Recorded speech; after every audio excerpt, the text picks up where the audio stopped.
Hello दोस्तों, epic stories forever YouTube channel में आपका स्वागत है। हम सभी ने बचपन में रामायण की एक कथा सुनी है, जहां पत्थर की शिला बनी हुई अहिल्या राम के पैर पत्थर पर पड़ते ही अपने श्राप से मुक्त होकर स्त्री का रूप ले लेती है। परंतु प्रश्न ये उत्पन्न होता है कि अहिल्या को किसने और क्यों ऐसा श्राप दिया। तो चलिए जानते हैं यही कहानी। पौराणिक कथाओं के अनुसार भगवान ब्रह्म ने अहिल्या की रचना की थी। कहा जाता है कि अहिल्या तीनों लोकों में सबसे खूबसूरत थी।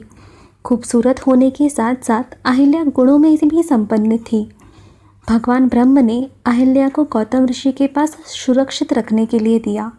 समय आने पर जब भगवान ब्रह्म अहिल्या को लेने आए, तब उन्होंने देखा कि गौतम ऋषि ने अहिल्या को बहुत अच्छे से संभाला है।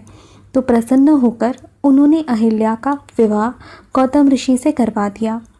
अहिल्या अपने पति की तरफ पूर्ण रूप से समर्पित थी, इसीलिए वो गौतम ऋषि की प्रिय थी।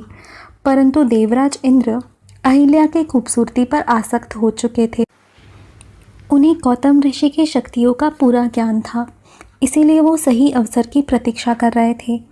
एक दिन आधी रात को देवराज इंद्र भगवान चंद्र के साथ गौतम ऋषि के कुटी के यहाँ आए और आधी रात को ही मुर्गे के वेश में बांग दे दी।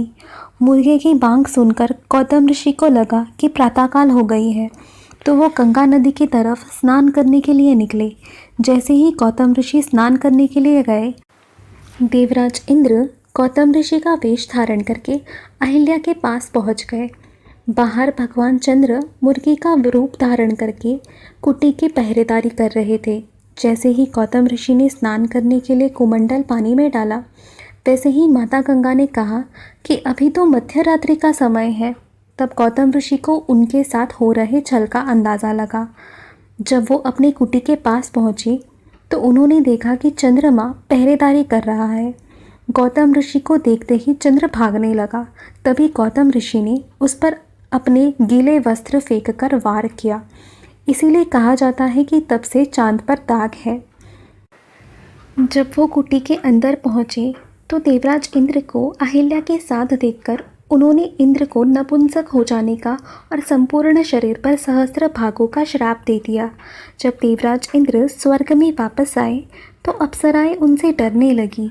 फिर भगवान इंद्र ने स्वर्ग छोड़ दिया और तपश्चर्या करने बैठ गए।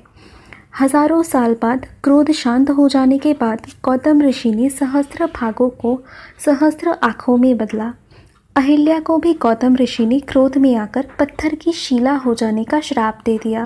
परंतु वो जानते थे कि अहिल्या उतनी दोषी नहीं है, इसीलिए उन्होंने कहा कि जब प्रभु राम के चरण उस पाषाण पर पड़ेंगे तभी तुम मुक्त हो जाओगी। हजारों साल बाद प्रभु राम के चरण जब पाषाण को लगे तो अहिल्या ने वापस स्त्री रूप ले लिया। तो दोस्तों, यही थी हमारी आज की कहानी।